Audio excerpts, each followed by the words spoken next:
Hello, this is Chris Doughty from Gentian Financial, and I found an article today that I want to share with you as well. It's an opportunity, that's called an opinion piece, I guess, from Wall Street Journal, which is good to see, but it adds a little bit of hope and optimism for what's going on presently with the COVID virus that we're seeing right now. So I'm going to share my screen with you and just give you a little bit of an idea of what the article looks like.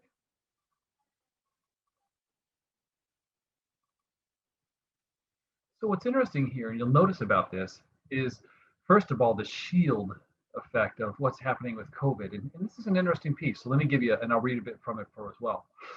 So amid the dire COVID warnings, one crucial fact has largely been ignored, and that is cases are down 77% over the past 6 weeks. So now if we had a medicine that caused cases to be slashed by 77%, we'd call it a miracle pill. But what is the number of cases? Why is it plummeting so fast? And in a large part, they think natural immunity from prior infection is far more common than can be measured by testing. Testing has been capturing only maybe 10 to 25% of infections, they believe, according to this piece. And depending on when in the pandemic somebody got the virus.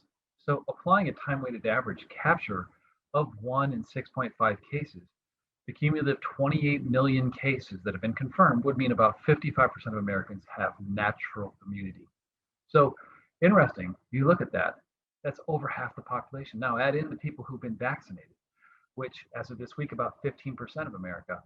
That's vastly approaching that 70% number. And Scott Gottlieb, who's a former Food and Drug Commissioner, estimates 250 million doses will have been administered and delivered by sometime at the end of March.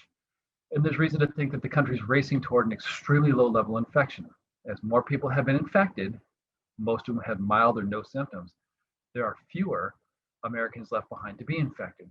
So at the current trajectory, he expects COVID will mostly be gone by April, allowing Americans to resume a normal life. That's optimistic, it's great to see, but it's a different case than what we've seen in some of the news. So I just wanted to share that with you. Maybe it brings you a little hope and optimism. You can look up the piece, we'll put a link to it as well so you can read more about the article itself. And I just wanted to share that with you as something I thought was quite interesting. Thank you, and we'll talk to you soon.